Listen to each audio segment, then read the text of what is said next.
All right, I think I'm live. I think the mic is working. Hello?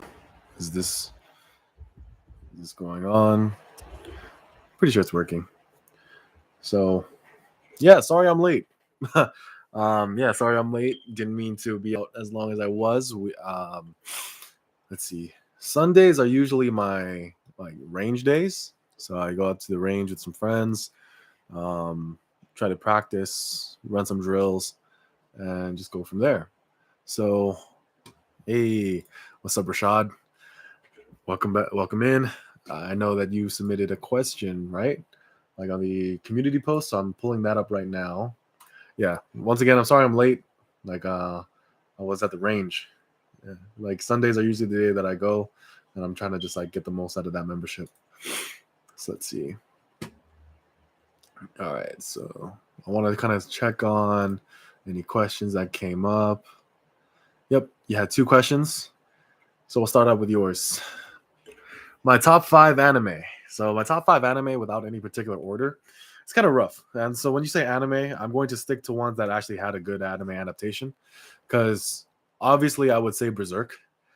But I don't think that the anime adaptations were necessarily the best they could have been. I mean, I do like the 19, what was it, the 97? Was it 97? Was that the year that the first Berserk one came out? Uh, like I love that one. I got like Guts in the forest when he's like going against the 100 men. Great scene. But overall, because that anime was just one arc of the entire Berserk lore, yeah, the '90s ones were great. The '90s adaptation was pretty good. But like I said, it's just one arc. There's so much of Berserk that has just went like unadapted, and that's why it's kind of hard for me to say that it's definitively in my top five. But what are in my personal top five? So these are in no particular order, but One Piece, Dragon Ball Z, Samurai Champloo. Let's see, there's two more. Yeah, two more. Hajime no Ippo, my fire alarm. Yeah, I tend to. Is it going off right now, or is that just my family downstairs eating? Like I think it should be good. No, it's definitely going off. Yeah, I hear it as well. Do I have the batteries for it in my desk? If I do, then I'll replace it right now. I feel like I replace that thing every week. Hey, what's up, Adam? Yeah, Samurai Champloo is like great. It's one of my favorites. Like I'm a huge fan of Nujabes, so the fact that that music, that style, the hip hop vibes, like are in something like that. Hey, hello from Sweden, hello from Las Vegas. So I'm glad to see people are trickling in. But yeah, I have three more on my top five. So One Piece, Dragon Ball, Samurai Champloo. I have two more. Hajime no Ippo. Hajime no Ippo is a good one.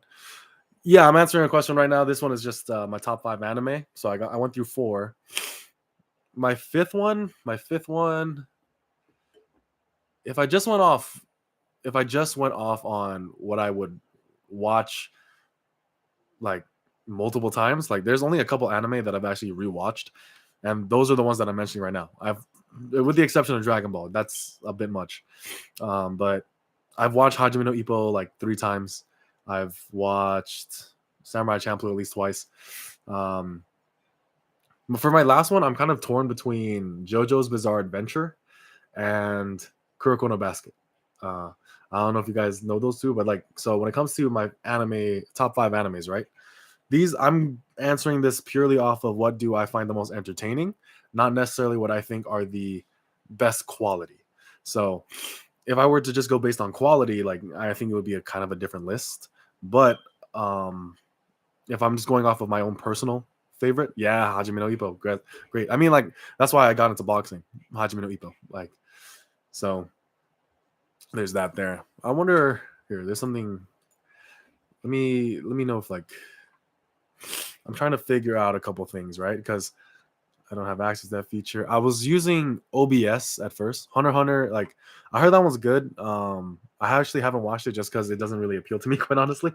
But I also heard that like the last couple like arcs just got a little sloppy and like a bit redundant, and like the pacing just like crashed to a halt. So there's that. So let's see. Streams.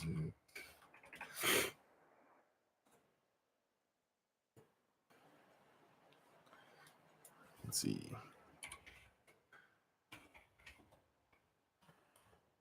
Cowboy Bebop, I love that one. FaZe is such a baddie. Like, I'm a degenerate, so like I don't know why they decided to animate her in that way, but I'm also grateful that they did. So what I'm doing right now is I'm trying to pull up music.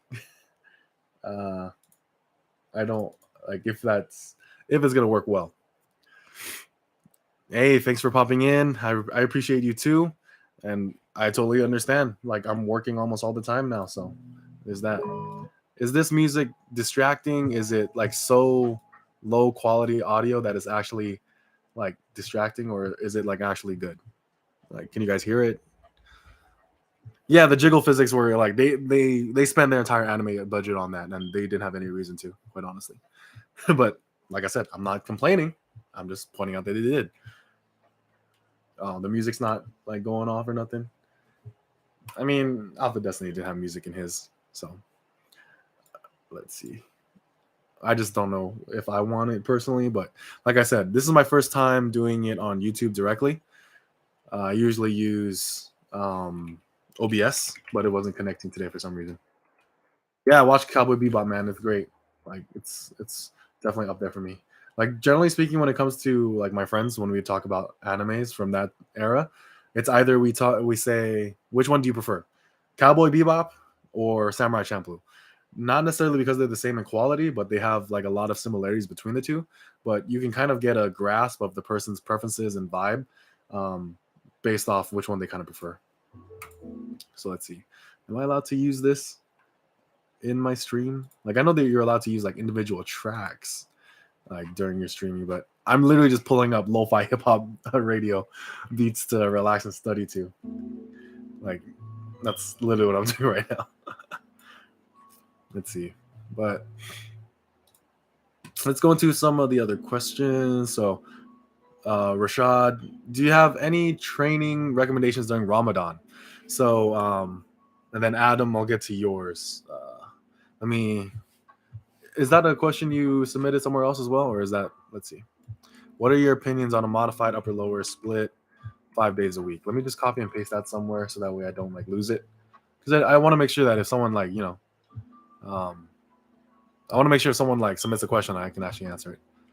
As long as you don't get copyright. Yeah, I know it's a really weird thing. So hopefully it doesn't. I don't think it will. But things happen. Let's see. So Q&A. I'm just making a quick folder on my computer or something like that. All right. So let me answer this one from Rashad first. It was from the community post. Do you have any training recommendations during Ramadan? So during Ramadan, like, correct me if I'm wrong, you're fasting from sunrise until sundown, correct? So at least a 12-hour fast.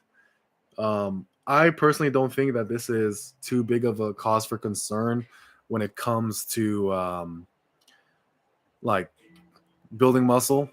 It can definitely help you lose weight, if you extend out that fast even more.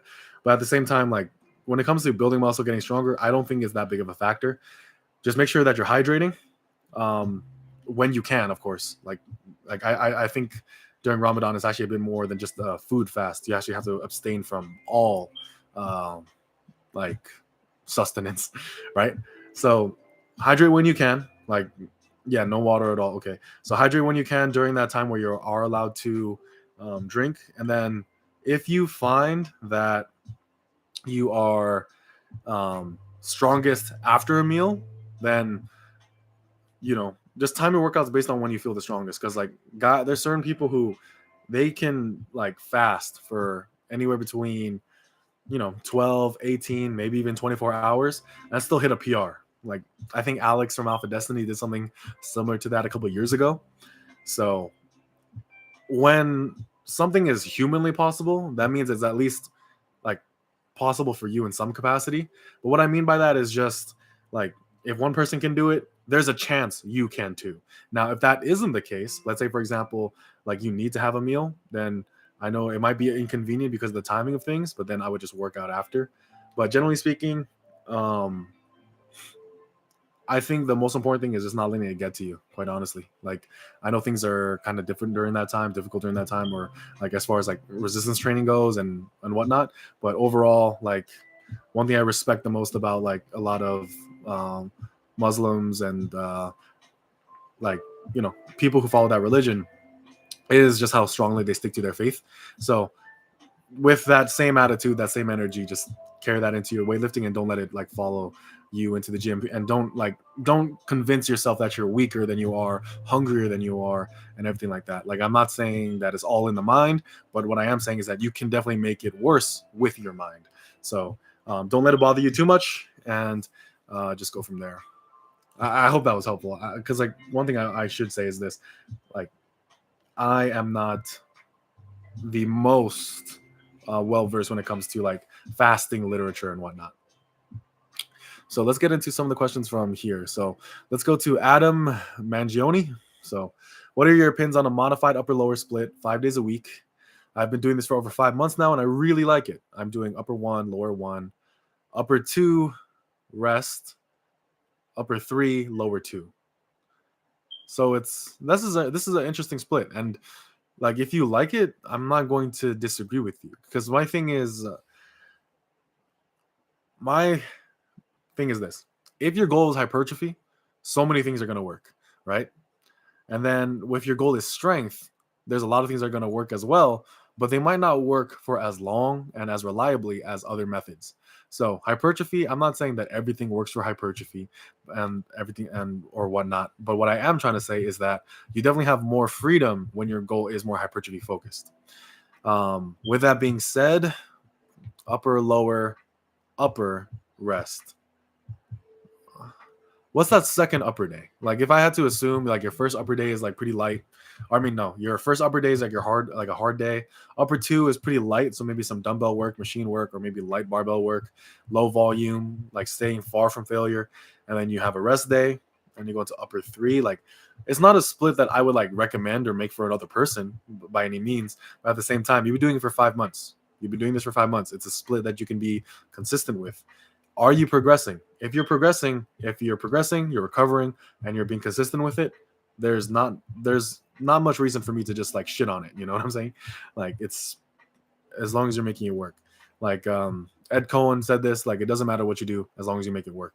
There are some things that will just work better in general for more people. I don't think this is an example of that, but at the same time, it's working for you. So you found that higher frequency benching helps me. So my main movement on upper 1 and 3 is bench, and then it's overhead press on 2. So that helps as well by going outside the plane on the second upper day. It also helps make workouts shorter since the volume is more spread out. Yep, that is true. So if I'm understanding correctly, that means you like, this is not too good. Like, not too bad. I'm trying to say. I wasn't a fan of high frequency press movements. Yeah. When it comes to pressing, like, it's really really depend on the person. I tried out splits where I would bench 3 days a week, and I would just get aches and pains so much faster than if I did like 2 times a week. I find that pressing 2 times a week is really good for me. Right now I'm kind of experimenting and trying to see if I can still make progress with 1 time a week on my squats and deads. Partly because, when I started training, everything I did 2 times a week. Everything I did. So I just kind of had like this idea that everything had to be done 2 times a week and split it up in whatever way possible. It got me to the intermediate stage pretty quickly. But I do think that the stronger you get, the more rest and recovery you need between things. So there's that. But yeah, high frequency pressing, it can be done if you are smart with all your other movements. So for one, like, are you doing your tricep work? Are you doing your bicep work? I feel like bicep work, this might just be a placebo, and I don't care if it is. Like, but it might be a placebo in the sense that but also it just helps me do my bicep work. I don't really enjoy curls, quite honestly, but when I convince myself that it has a health benefit for my elbow to do more pressing, then I will Hey, what's up, Nuno? Like, glad to see you in here. But yeah, when I do like my bicep work as reason to keep my joints healthy, I tend to feel like I can do it better. Like that's just one of, I guess, like that's just my power lifter DNA or my power coper DNA, because like a lot of people who like have these strength goals, oftentimes you can't convince them to do something unless you convince them that there's some type of carryover. But yeah, so I started following a 5-day split, upper lower, and I have combat sports 3 times a week. Skill based, which doesn't give me a day off. Like I don't get like a rest day. What's your opinion on this? Thank you so much. Yeah, thank you for your question. So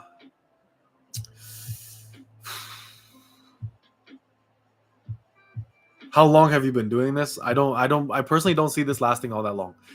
I personally think that your best option is to do a 3-day split and then have combat sports 3 days a week, or have an upper lower split, a 4-day upper lower split, and then combat sports 3 times a week.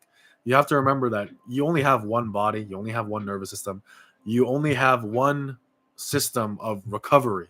So you're like the economy of like your training economy is like limited, and you're spreading it across 2 different things: resistance training and combat sports. So doing a 5-day split and 3 days and 3 times a week combat sports, I wouldn't recommend it. So either a 3-day split or a 4-day split will just be a better recommendation in the long run. Because yes, while I did say like with Adam's question, like, hey, it's something you're consistent with, you're recovering from it, and you're doing all right, I don't think it will play out as well. And also, we have to take into consideration that we don't know his goals. We don't know like his starting point. We don't know if he's a novice, a beginner, whatnot. So there's a lot of like things there. So wouldn't really recommend that.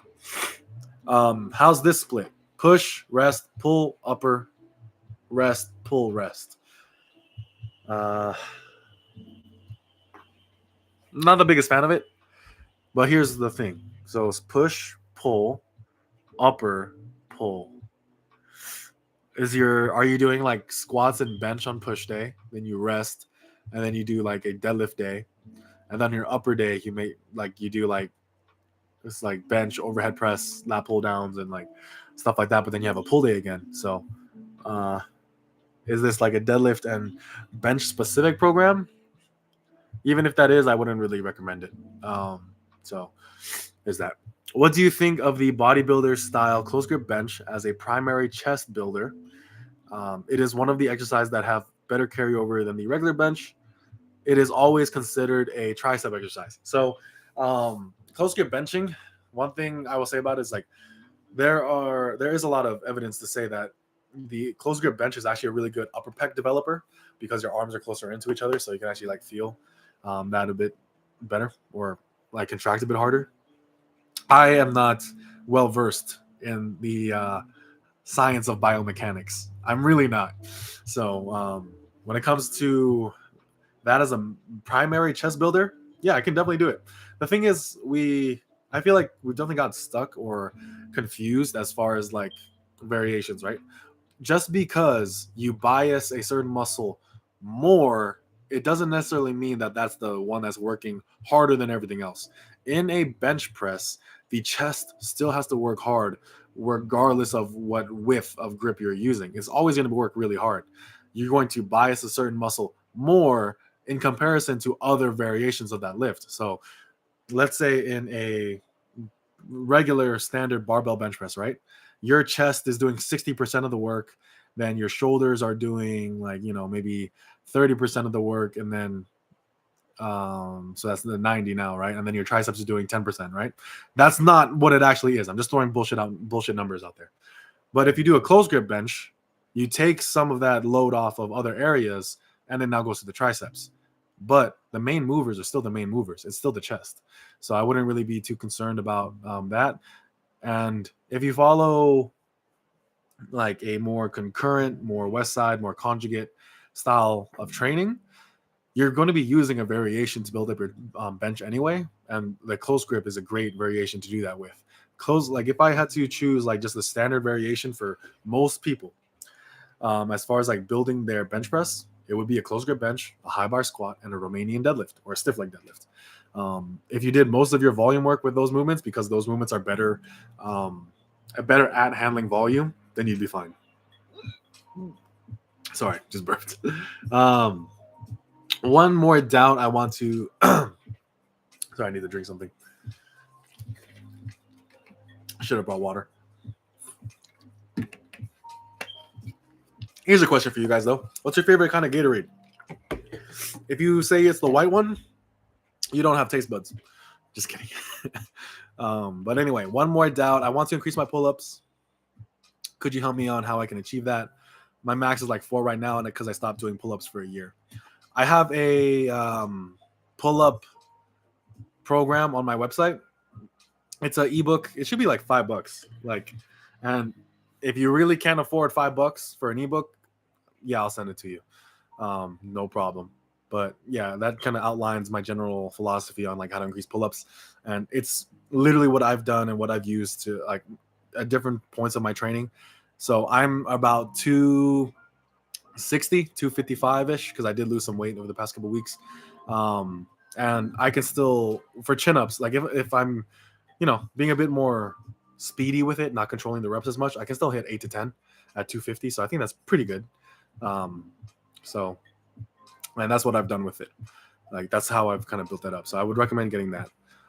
So let's see. There we go. Okay. Thoughts on weighted chin-ups as the main movement next to bench, squat, and deads? No. So this, like one thing to keep in mind is like I do bias the barbell lifts. I do bias like the basic compounds, right? Main movements, right? When it comes to the main movements, I truly believe in the big 5. Bench, squat, deadlift, barbell row, overhead press. In my opinion, these are main movements. The weighted chin-up, weighted pull-up, that is a great supplemental movement. But as the main movement, I don't think so. Just because the load potential is, the rate of progression and the load potential is not as high, in my opinion. Like, I like think about the amount of volume, intensity, manipulation, programming, periodization, and everything that you would need to do to achieve a 4-plate or even a 3-plate weighted pull-up or weighted chin versus a 3-plate or even like a 3-plate barbell row. It's just not the same. So that's why I typically wouldn't recommend it. But I do think that weighted chin-ups and chin-ups in general should always have a place in your program, regardless of your goal. As a fan of superset-based training, I wonder whether doing exercise at a time would lead to more focus sets and thus higher quality work. What are your thoughts? So this is something that I've like come around to a bit. I supersetted literally everything from the years of 2016 to 2021. I supersetted everything. So it definitely can work. Is how I prefer to train. Once I kind of got stronger, though, it became a bit harder.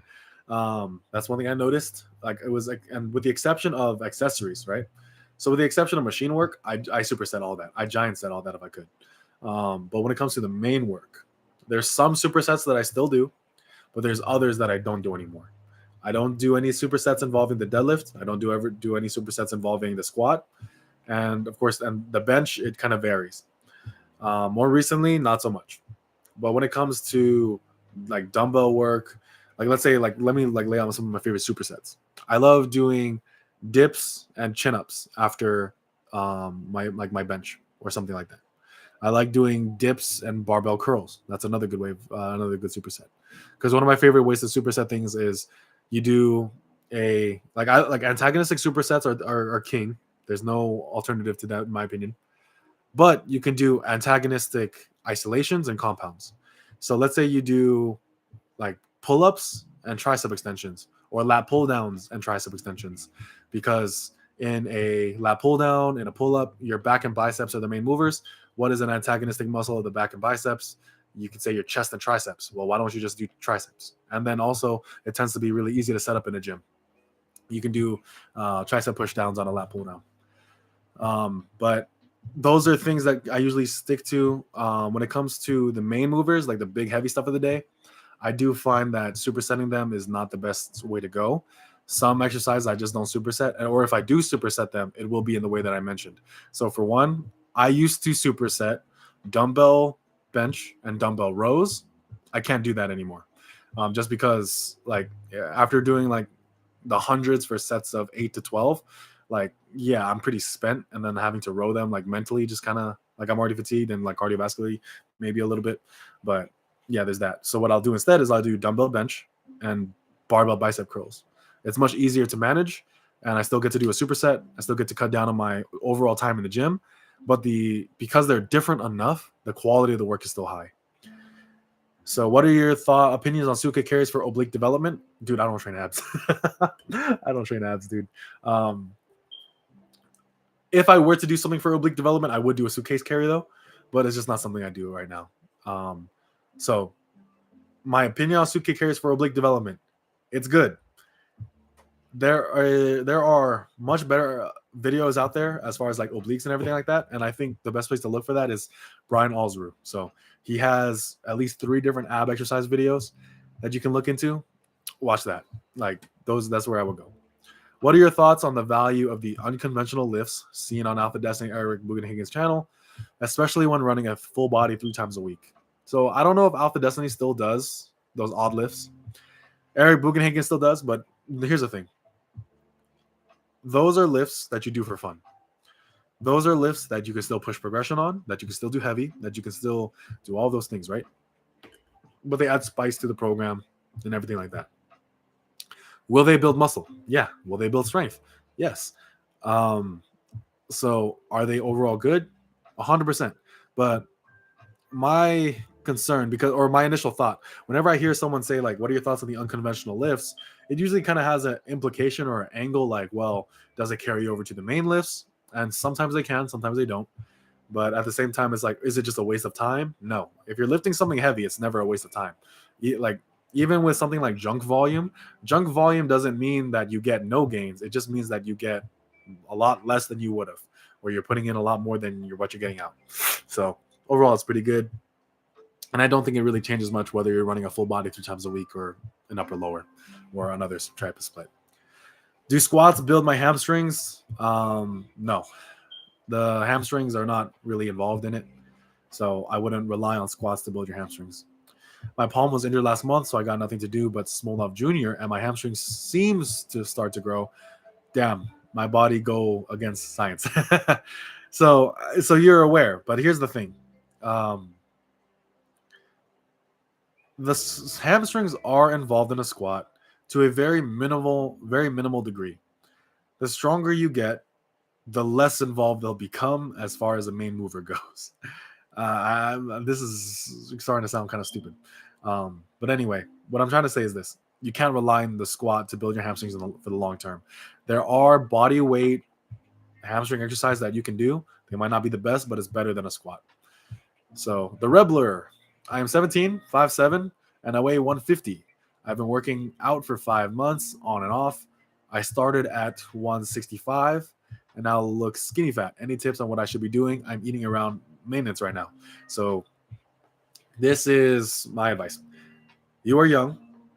Unless you are morbidly obese and your health is at risk and it could put you in chronic health risk for the rest of your life, my advice is to do a slow bulk and then mini cuts interjected here and there. If I could redo my process of things, as far as like putting on muscle, putting on size, whatever, I wish I had more control. I really do. I wish I had better self-control, but things happen, and you just have to do what you got to do and move on, right? But what I would recommend for anyone who's young, right? You being in a caloric deficit is not really benefiting you right now. Your body is still growing. Your body is still developing. You have so much muscle you need to gain that you being in a caloric deficit is not going to benefit you. I know you don't want to get fat, and you shouldn't get fat, and you shouldn't want to get fat. But look at someone like Bald Omni Man. He is bulking, but still retains his abs. Like I went the perma bulk bear mode. I kind of went too far and went a little hippo mode at a couple times, and everything like that. So I'm not recommending you do that, but take a nice slow approach, 300 to 500 calorie surplus, and then do a mini cut every couple weeks. Like kind of go about it that way. But build muscle. And the best way to build muscle is to be in a caloric surplus and have a good training program. So there's that. And then Nuno, yeah, thank you for linking that to Mickey. So glad you guys are helping each other out. Thoughts on Jason Blaha? I plead the fifth. Yeah, I plead the fifth. Yes, it is. So yeah, your legs are gonna grow like when you do compound movements because it's a compound movement, right? But it's not gonna be like it's not gonna be sustainable. It's not gonna last forever. Is pre-workout even worth it, or is it just hyped up by social media? It's just hyped up by social media. My training is getting to be fatigued, where an extra kick might help, but I'm not sure if it's something useful enough. No, me personally, okay, I think pre-workout is a waste.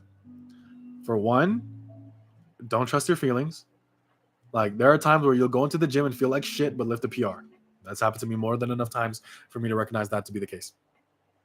For another thing, think about your day-to-day life. Are you working out at the exact same time every single time?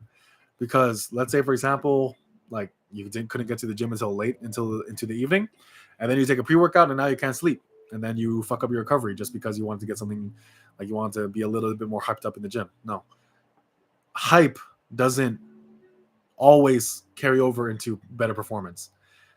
Focus does. So you can be fatigued and still be focused. It's a lot harder, but it's something that you can train up. So I do think pre-workout is just a waste of time. And thank you for your answer. Thank you for your question. Let's see. Grade 11, and my parents aren't ready to spend for programs. We'll definitely look into it when I'm going to uni. Send me an email. My email is on my channel. Like when you open my channel. Yeah, just send me an email and just send me an email and I'll send you the program for free. And man, I want to start training again. Injuries suck. Yeah, injuries do suck. Like this is an injury I didn't want to like kind of share, but like, okay, I'll share it here first, but I do think I will make a video on it. Like, I did not know how to properly set up a deficit deadlift. And because I didn't know how to properly set up a deficit deadlift, I was using one of those like plastic, like shitty personal trainer. Like, it's meant for the really old women and the fat girls.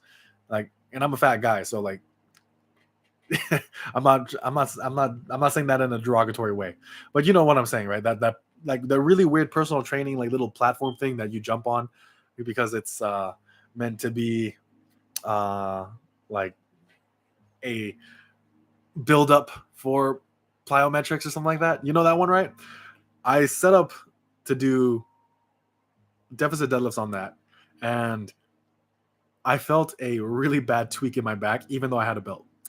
And I was just like, oh, that's weird. So I started stretching it out, started moving it out, because there's two different things that happened. Like, for one, there's another time I tweaked my back, like maybe 4 or 6 months prior to that, and I just stopped moving. And then when I started feeling good again, I did something stupid, which was what I'm talking about right now, which is the time where I just like didn't know how to set up a deficit deadlift. The very next day, I go to put ice cream into my freezer, and my fridge is like one of the ones where like it's like the top part is the fridge and then the freezer is on the bottom. I just bend over, and then like I hear my back just like crumple up and crack or something like that, and then I just could not fucking move. Like, as the time went on, my back just like started getting more and more painful, and then like at a certain point, like when I was lying down, I just couldn't actually move my legs and get up, and I was scared as hell.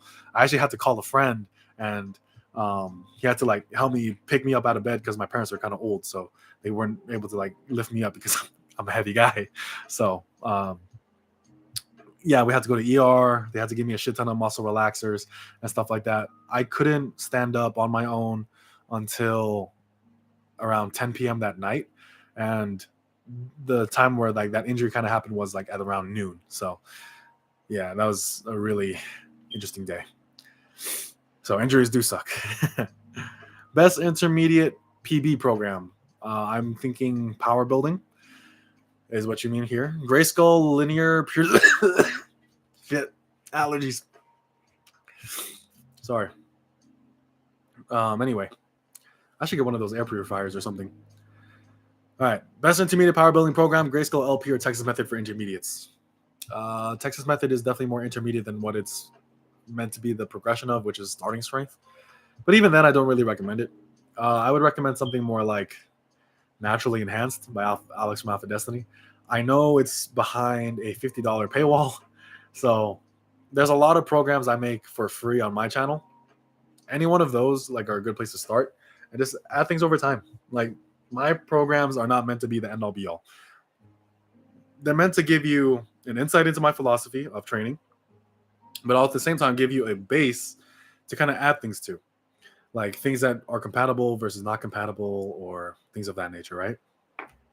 So I don't think Grayscale LP or Texas Method are that great for power building, because hypertrophy is a goal, and hypertrophy is not optimized with a limited amount of exercise selection, a focus only on linear progression, and not taking things to failure. And like, there's certain muscles that are going to be left out by programs like that.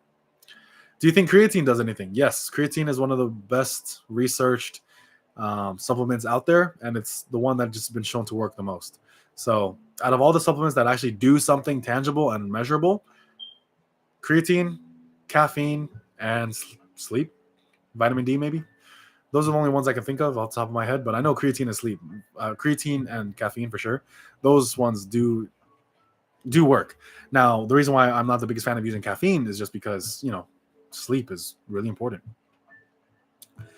Are stiff leg deadlifts and Romanian deadlifts 2 times a week rotation enough to replace conventional deadlifts? So on one day you do stiff legs, on another day you do Romanian deads. Yes, that is good enough to replace conventional deadlifts if your goal is just general hypertrophy. If you actually want to build up your conventional deadlift, you still need to conventional deadlift somewhere. But if your main goal is just maybe like building up the hamstrings, building up the glutes, hypertrophy, stiff leg deadlifts and many deadlifts in that way is fine. One thing I will say is that stiff leg deadlifts should be done as like your main heavy pull, whereas Romanian deads are kind of done more so for volume. I would recommend that. You can flip that around, but generally that's the kind of direction I would want to go in. So thank you so much, bro. Appreciate it. And we'll keep my calories a little bit, as you said. Yeah, just like measure yourself. Like, don't gain more than a pound every, I don't know, like a pound a week is a lot. So there's that. A pound a month is very conservative, but I think that's fine. I think I'm trying to think of like a good general recommendation as far as like a blanket term. And I should probably like be a bit closer so that way you can actually hear me. But yeah, like I think 1 pound every 2 weeks, maybe.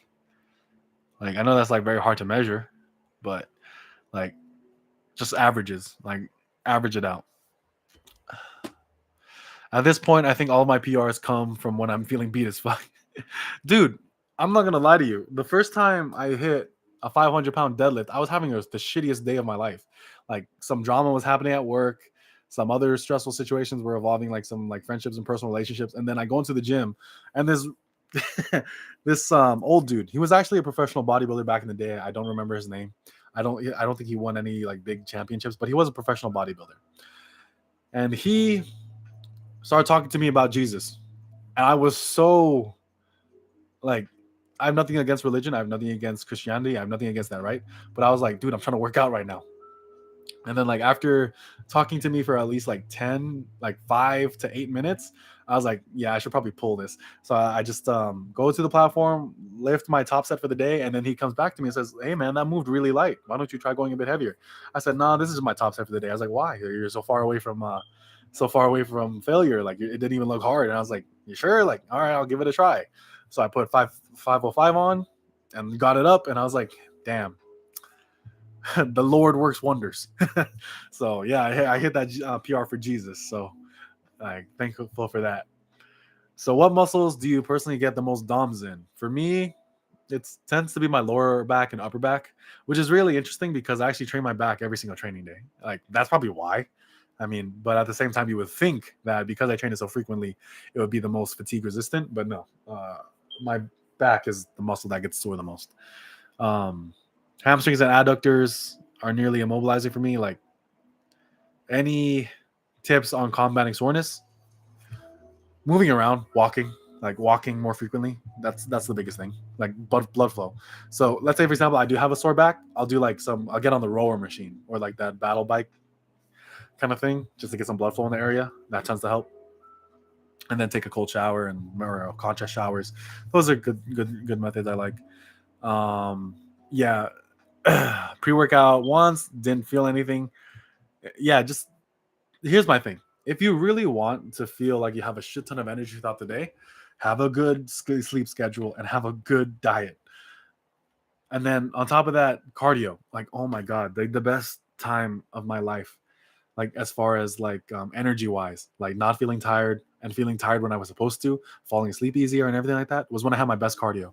So like, I need to work on it more, quite honestly. But yeah, like, work on your cardio and you're gonna have great energy. What split am I currently running? I'm still doing an upper lower. I have been doing upper lowers for quite a while, and I just haven't switched from them. The only time I switched them was when I was being coached by Faz, and that's when I did his tactician method. And I highly recommend that if you are strength focused, that you run that program. That program is gold. That program is money. I can't recommend Faz Lifts coaching enough. And then KG, yeah, I've been meaning to reply to you. Like, I'm super sorry. Like, I know that like, you've been asking this question for a while, and I meant to like reply to you, but just been a bit busy. Like, full-time student, working like anywhere between 30 to 40 hours a week, and then trying to do this on the side. It's kind of rough. So I really hope you can forgive me for my lateness. But yeah, how do you do an AMRAP on squats and hit true muscular failure? I always hit cardiovascular failure first. Should I do myo reps to combat this? No. So you are referencing one of my programs where I recommend doing an AMRAP on the last set, right? For the squat, cardiovascular failure is fine. And the reason why it's fine is because next week you're going to add weight. Over time, you're going to get to a point where you're going to hit muscular failure first, not cardiovascular failure. So something I kind of recommend to some of my clients is when you do an AMRAP, you have a rep cap. So let's say you're doing 3 sets of 8, and then on the last set, you do an AMRAP. For some movements, I'll tell them, if you can hit 15, just stop there. Like, anything else beyond that, like, it might just be cardiovascular failure. Anything beyond that, it might just be you're just like moving so far from failure. It might just be like something akin to junk volume, where it's just like, you're gonna add weight next week, so you're fine. Just add weight next week, go to failure again. If you hit 15 again, like, you're still good. You're still making progress. You're still moving forward. Just keep going. So there's that. So yeah, like, you don't need to do myo reps for that. I wouldn't really recommend it. Hitting true failure on squats is not like what I would recommend. I would recommend, like, for true muscular failure, is just do the other movements, like, the other movements in the program for the quads. But for the squat itself, like, yeah, go to a rep cap when it comes to AMRAPs. For example, on one of mine, if I hit 20, I'm good. So there's that.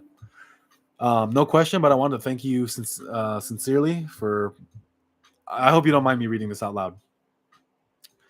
For pulling out of a major depression I was in for the last 2 years.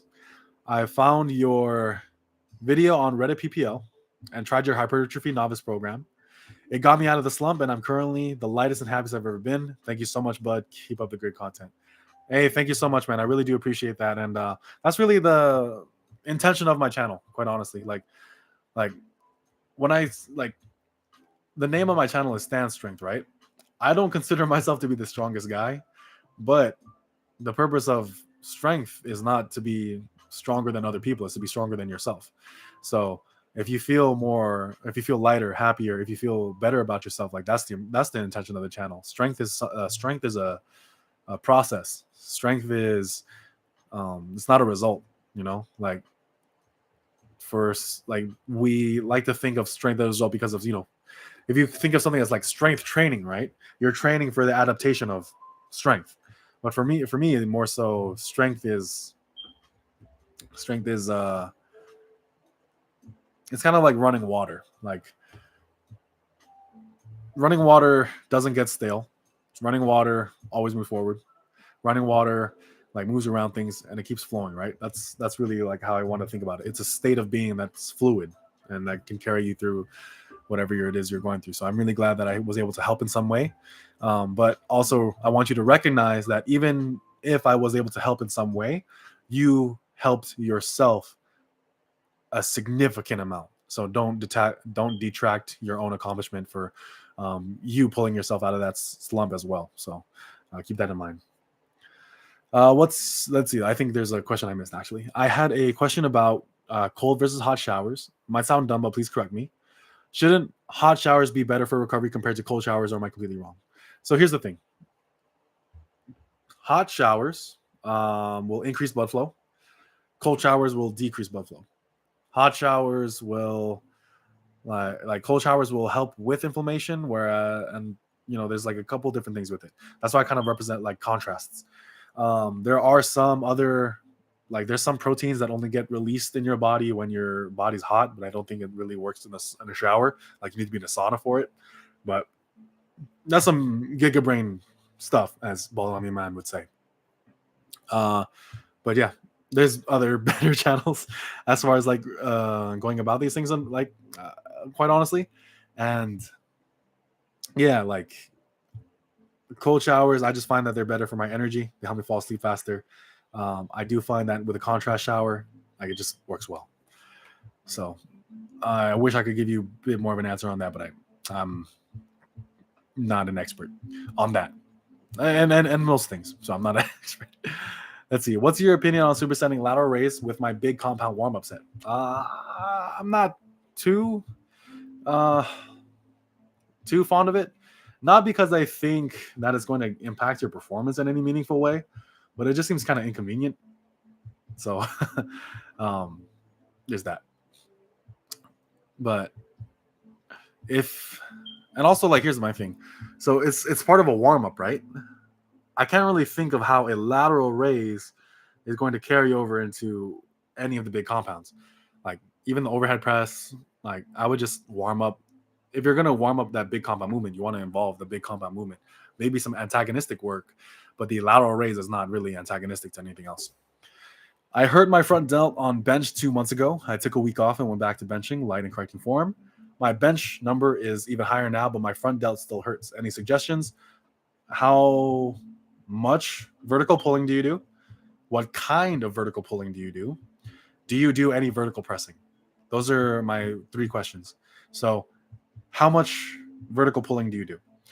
I'm not recommending that you have to do 2 times as much pulling as pushing, but what I am saying is that you do need to have a body part balance, and that can play a part.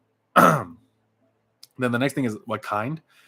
If you're doing like something like chin-ups, but the thing is your chin-up, your ability to do multiple reps on chin-ups is pretty low, then I'm not going to recommend that that's what you do as far as like vertical pulling.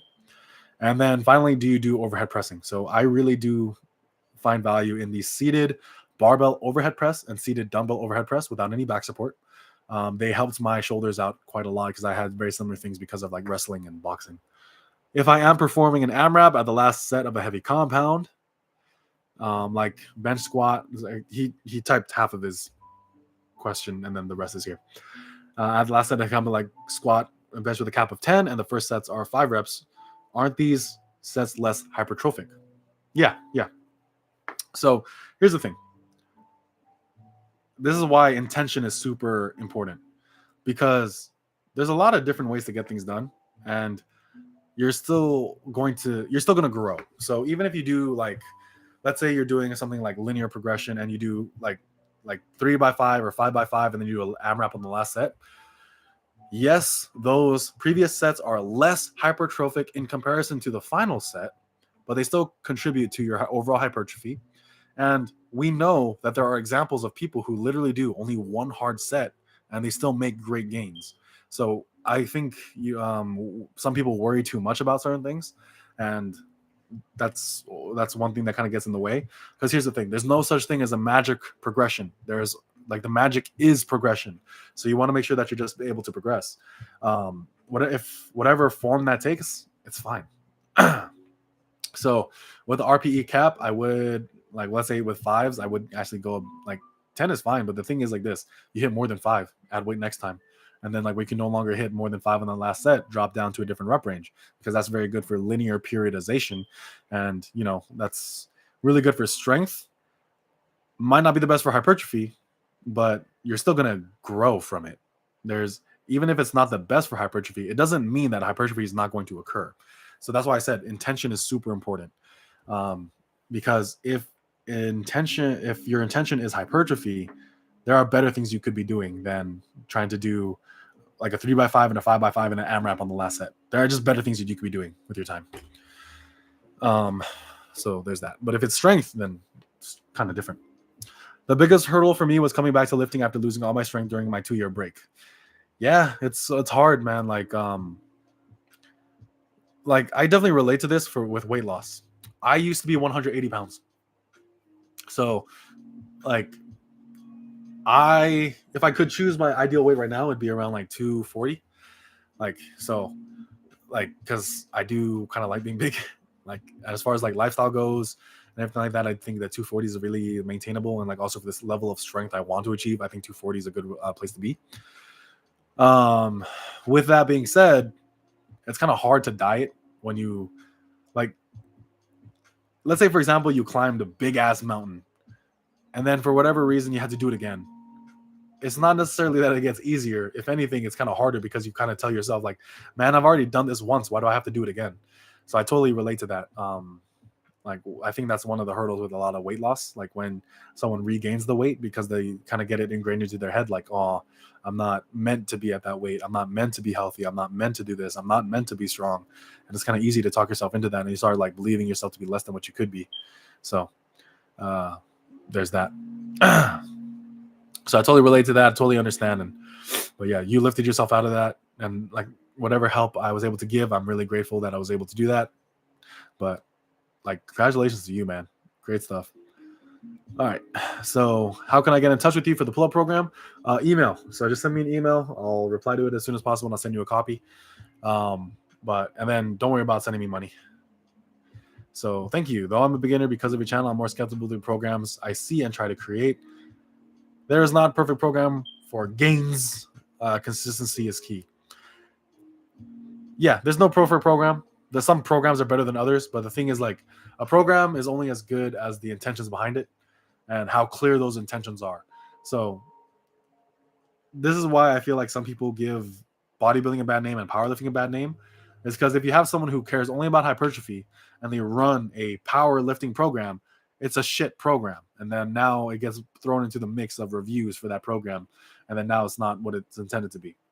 And then vice versa, if you have someone who's a powerlifter, but they run a bodybuilding program, like, why would they expect good results for something that it wasn't intended to do? So there's that. So we're coming up on the hour mark. I'm going to hit the questions from the community post, and then I'm going to head out. Like, I'm tired as hell. I had to wake up around like 6 a.m. to get to the range. So this one is from Adam Wilkinson. I have one question for you is, what would be the best program to maximize leg hypertrophy if you were happy to let the upper body stagnate? You can do this on an upper lower, quite honestly. Just train the upper days with less intensity. Like, you're not going as heavy, you're not going as close to failure, and then still just do like leg days twice a week. That's fine. Another way, if you really wanted to like push it, you could like argue for a 3-day lower program, but I wouldn't recommend that, just because like just recover. Kerr Gunner asks, any tips for wrist pain when doing curls? Straps or wraps, like wrist wraps, like the ones you use for benching, that can help. The other question is like, how's your form? Have you done direct forearm work? What type of barbell are you using? And then let's see what else can probably go with that. Like maybe grip, but generally speaking, like sometimes just wear wraps. Sometimes that's enough. Other times you might need to do more direct work, like maybe some direct forearm work to help with that. But it's kind of up to you to kind of try that out. This one is from Milo Machil. So my program has 2 squat days, 1 strength day, squat 5x5 with a AMRAP on the last set. Good morning, 5x8, and the other should be a lighter volume day, 5x10. But my lungs do not allow squat 10 reps, bad asthma after I squat. A leg press 5 to 15. My question is, do 5x5 or 4x6, not 5x10 in a volume day? Do I ruin the whole strength volume day concept of the program? No. So what I would recommend here is you can do something as simple as this. You can do a heavy light instead of a volume and intensity day or a strength and size day. So on your strength day, you do a 5x5 and an AMRAP on the last set. And then on the light day, you do a 5x5 and you take off 20%. That's one way of going about things. It's just token volume to get your reps in. Now, let's say you wanted to go the volume and the strength day, right? Let's say you do a 5x5 for your strength day, but then on your volume day, you do a 3x10 with 20% off because now you're hitting closer to failure with each set. But like I know you said that your asthma kind of prevents that, so even 3x8 is fine. 4x6 is okay also. Like I think you're kind of like boogeymanning yourself into some issues like that don't really exist. Do make adjustments, try them out, experiment, see if they work, and then like make adjustments from there. Like it's programming is just continuous adjustments on your own program. And then he has another question. I've had problems with my shoulder when I barbell bench press. It feels okay now, but when I did today lateral raise with a cable in front of my body, I feel a little sore when I was almost full ROM. Do you have any ideas? It didn't hurt when I did normal dumbbell raise and scapula plane. Sorry for my English. Don't apologize for your English. You know more languages than I do. So sometimes there are just some movements that just don't agree with our body. And you're not missing out on much hypertrophy if you don't do them. So like I said, you don't feel super attached with a movement just because someone says it's the bee's knees.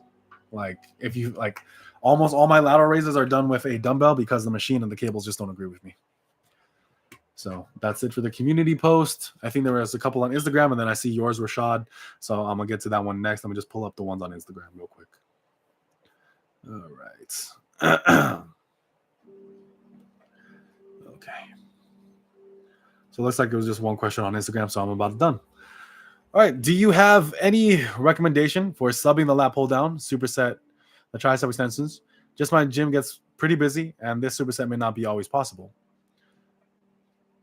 If I'm understanding this correctly, the lat pull, you can do tricep extensions on a lat pull down, unless your lat pull down is like the plate loaded one. But I think most gyms have like if you just go on the lat pull down itself, just like lower the weight and actually pull it down to you and then do supersets from there. It might hit the stack up top. Just be a bit mindful of that depending on like the height of it. But that's a good one. Another one is like the seated cable row and push-ups, like diamond push-ups. Do you feel somewhat responsible since your people made COVID happen?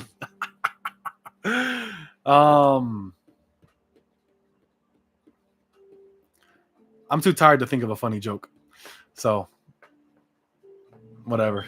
Let's go back to Instagram. Let's see. How do you get out of the mentality feeling like you have something to prove, especially at a young age? So this is from Instagram. One thing I always tell people is just like, you're young. Like you're young and no one really cares. Like you might think you have something to you might think that you have to prove something to other people. You don't. Like you don't have to justify your existence. You exist. Yes, you exist for a reason, but those reasons are for yourself, not for other people. The most important thing is not to prove yourself to other people, but to try to make yourself an authentic person. Like that's what matters most in my opinion. I'll have to think about this one a bit more. Like I'm kind of like brain dead right now. So there's that. And then, but yeah, like getting out of the mentality that feeling that you have something to prove, especially at a young age. I mean, here's the thing. How many people actually achieved something lasting when they were young? Like a lot of the richest people in the world are old. A lot of the most successful people, like successful athletes, successful like figures in history were like in their 30s. Like with the exception of the founding fathers, maybe like of America, like most, and they weren't perfect either, but you know, they they did something incredible, which was like make this great country.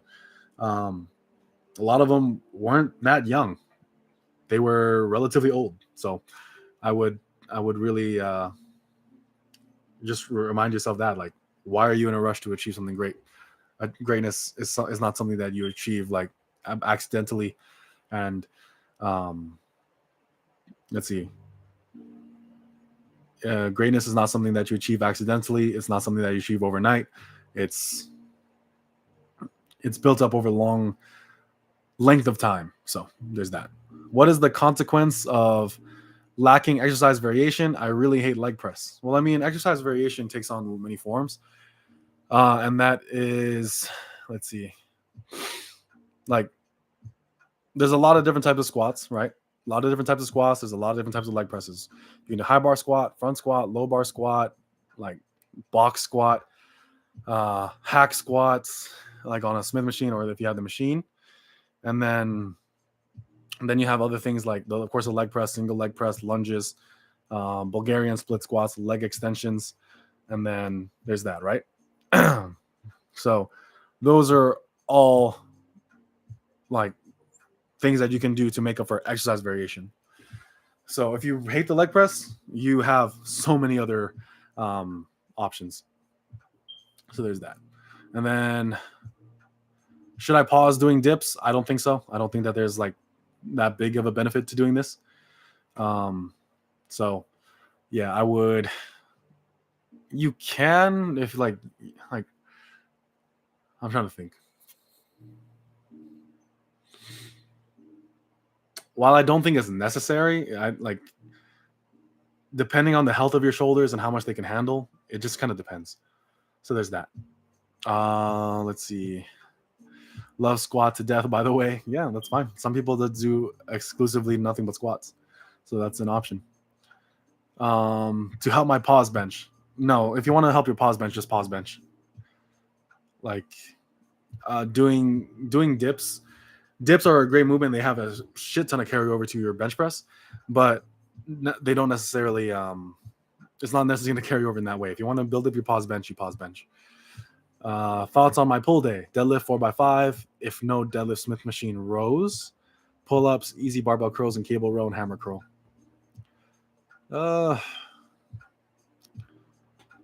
Not the biggest fan. Like, this is also because I don't really do pull days. Like, I either do upper, lower, or full body. I don't like push pull leg or any of its variations.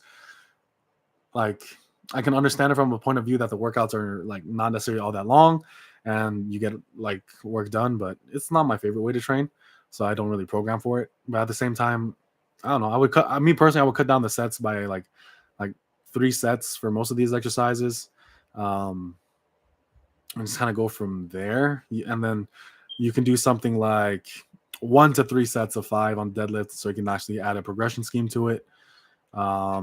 Smith machine rows, I wouldn't say that they are I wouldn't say that they're equivalent or like a good movement to put in as your main lift. So there's that. Thanks for the tutorials, bro. It helps a ton to get a proper overview of various programs. Yeah, of course. Any thoughts on NSUNS? Is NSUNS the one? No, that's GZCLP that I'm thinking of. I'm actually not too familiar with NSUNS too much, and I'm gonna cut out of here pretty soon because, like I said, I'm pretty tired. Where did my mouse go? There it is. So let's see. NSUNS 531. Is that what you're asking for? Let's see. NSUNS 4-day linear progression. I mean, linear progression is like any linear progression is like one thing that we need to be very clear on is there's a big difference between linear periodization and linear progression. The more advanced you become, linear progression ceases to work. Linear periodization, however, will work for anyone as long as you manipulate things correctly. NSUNS, it doesn't seem like there's like, I mean, like, for one, they don't give you much guidelines on the assistance from what I'm looking at. I mean, I'm just looking at like lift vault, you know, like that's That's just what I'm looking at right now. So I don't know, like, does he recommend for the accessories? Like, he gives you some muscle groups to hit, but beyond that, it's not really anything like that. So, good place to start, maybe, but then you have to eventually you have to like learn to make things for yourself. And there's a lot of resources out there. Is leg day really that important? I mean, can't I just skip it and still get results? Yeah, you just won't get, like, if you don't care about the size of your legs, you don't need a leg day. Like, that's why I don't have a leg day. Like, all I do for legs is basically squats and deads because I don't really care about the size of my legs. Let's see. I use a band while squatting for the purpose of physio to correct posture, flat-footedness, cartilage injury. A band during back squats? I know PTs, like physical therapists, love putting bands on a lot of movements just because, they're associated with it. But for me, here's my thing. I don't believe in corrective exercise. I think exercise is corrective. Now, you can't be too extreme with that advice, but at the same time, that's my general opinion. I think that this is just kind of a bit unnecessary, but I could be wrong. Like, this is not my area of expertise. I'm not a physical therapist. Maybe they know something I don't. Let's see. For a 4-day split, do you suggest full body or something like upper or lower? Usually you can do a 4-day full body, but generally speaking, I prefer upper lower. That's just bias though. There's not necessarily that I think there's anything like, with the exception of comparing it to other, like, training splits, like push-pull legs and all that kind of stuff.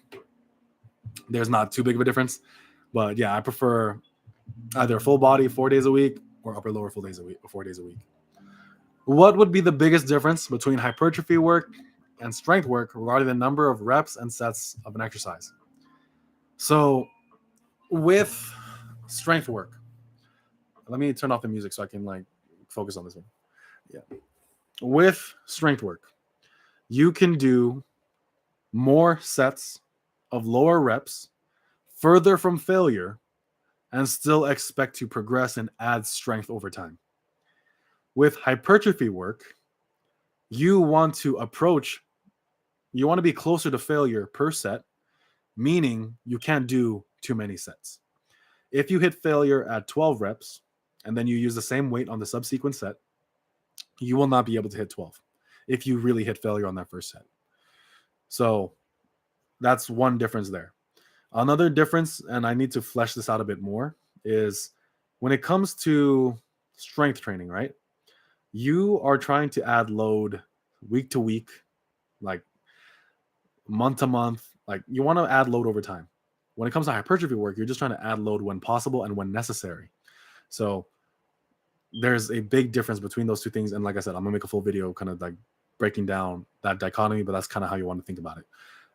In bodybuilding, in hypertrophy training, weight is added when necessary, whereas in strength training, you want to keep adding weight. You don't want to stay with a certain weight for too long, and you just want to be able to return back to that cycle and then go from there. How much volume should beginners be doing on the deadlift every week? I mean, it kind of depends on the program you decide to run. Like, let's say if you're doing like starting strength, I think it's like 1x5, right? Isn't it? Like, you just go to a 5 rep max. Me personally, I think that's kind of low.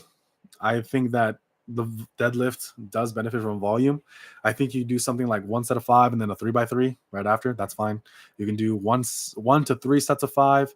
You can do 1 to 3 sets of 2 to 5 and then build it out. So maybe you do like week 1, you do 5 reps. Week 2, you do 5 reps and 3 reps. Week 3, you do 5 reps, 3 reps, 2 reps. Or you can just kind of do a dynamic double progression and then when you get to 3 sets of 5, you add weight and then repeat that process. There's a lot of things you can do with it. But generally speaking, when it comes to deadlift volume, it's very much dependent on the person. Let's see. Part of the band was to remind myself not to put my knees in while walking, which is how flat foot can lead to injury. It could be less about the strength and more for muscle memory. I can understand that. That might be the case, but like I said, I'm not a physical therapist. I'll leave it at that. But my thing is, like, I do have flat feet because of my time in the military. So I had normal arches going in, but because of all the running I had to do and because I'm a heavy person, like my foot just flattened out over time. Like, so there's that. And then your knees moving inward. during a squat, it's not like that's a totally horrible thing. It's a matter of degree rather than kind. So there's something to say about that. But like I said, I'm not a physical therapist, so I'm just gonna leave it at that because I'm leaving the realm of what I'm comfortable talking about. I've had a disc injury previously, and I don't really have the flexibility to deadlift off the ground conventional style without compromising form. Am I better off doing sumo forever? Yeah, here's the thing. Do you want to deadlift? That's the most important thing. Do you if you want to deadlift, and you want to get stronger at it, choose the form that keeps you injury free and lets you lift the most amount of weight. With that being said, be honest about your form. Did you get your form checked by someone who actually coaches people? If you didn't, you'd benefit from actually trying to get in contact with a coach, send in your deadlift form, and let them dissect it from there. There's a lot of YouTubers who do it for free. So there's that, right? Did you get your form checked? And by who? What did they accomplish? What did they lift? And who have they helped lift? So there's that, right? Because a disc injury, that's pretty serious for one. Is it just your body type? There's a lot of issues that can kind of arise as far as why that kind of happened, but it's something worth noting. Is your body built better for sumo? Does your body feel better when you do sumo? That's another thing. But here's the thing. As much as I shit on sumo, as much as I make fun of it, doesn't matter. A sumo deadlift, a conventional deadlift, when they're done on the platform, they count for the exact same. While I do believe that the conventional deadlift is a better developmental exercise, I do not believe that the sumo deadlift is any less of an exercise or any less of an impressive feat of strength than a conventional. I have poor hamstring flexibility. By whose standard and who told you this? What do you do to address this? These are questions that you have to ask when you do get in contact with a coach. They're going to ask you those same questions. Let's see. Sumo feels natural, then maybe stick with sumo, and then try to add in something like Romanian deadlifts, because Romanian deadlifts, you can control the depth, you can control the range of motion. So I would recommend that. What's your opinion on reverse pyramid training? Kino body for hypertrophy or strength? Reverse pyramid training. Let me, because that's kind of big brain for me right now. It's I said, I'm tired. It's past my bedtime.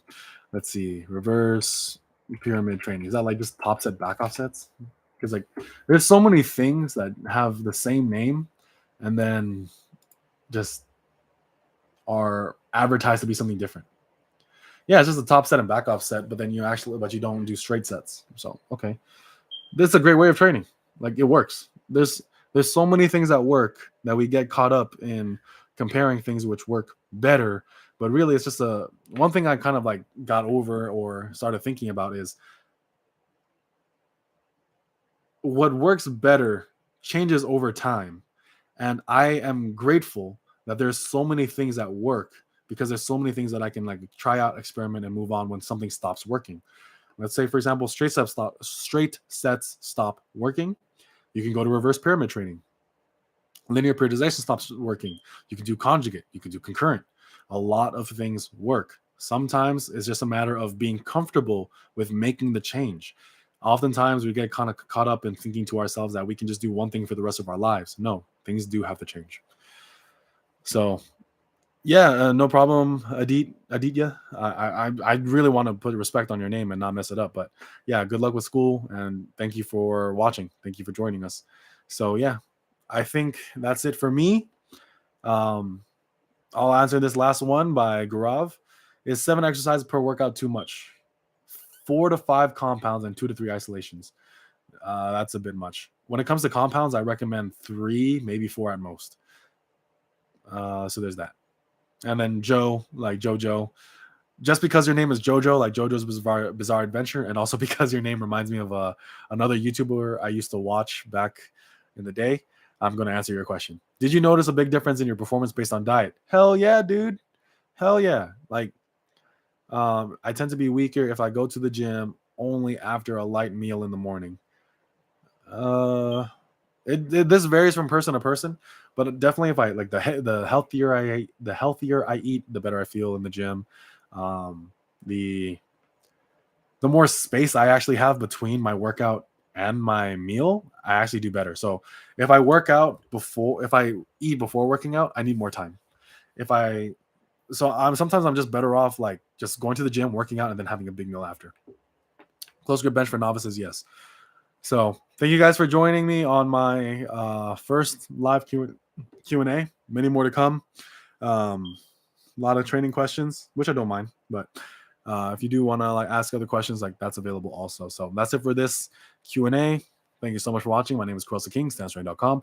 If you are interested in, I'm actually not gonna, I'm not actually like, this is okay. This is kind of like a light announcement at the very end of my stream or live Q&A.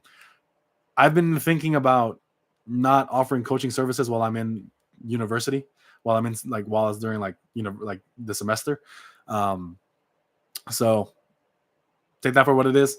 One thing I'm thinking about doing is actually doing something like fitness consultations or just like recommendations, because quite honestly I think because of my work schedule and because of other things in my life right now, I'm not the best option for a coach for most people.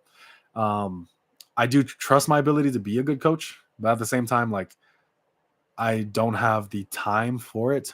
So I need to be honest with myself with that and like not sacrifice the integrity of my brand or the quality of my coaching just because I want to live up to something I can't do right now. So right now I'm thinking of just doing consultations. So I'll still do custom workout programs. I will review workout programs that people send to me. I will reconstruct workout programs that people send to me, if of course, like for compensation. And then because I need to make a living too, I got bills to pay. And then when it comes to coaching though, like long-term coaching, I'm just going to recommend you people. Like let's say, for example, you want a more hypertrophy focused coach, then I'll send you someone I think is really good for hypertrophy, someone really good for cutting, someone really good for strength. So that's kind of what I think the direction of that will have to be for the time being, just because I'm just too busy. Like full-time student, I have to go back to working at 9 to 5. Really, it's a 8 to 4, but 8-hour shifts. Just because I wanted to. There's some other things in my life going on. So, thank you so much for watching. Really do appreciate it. Have a good day.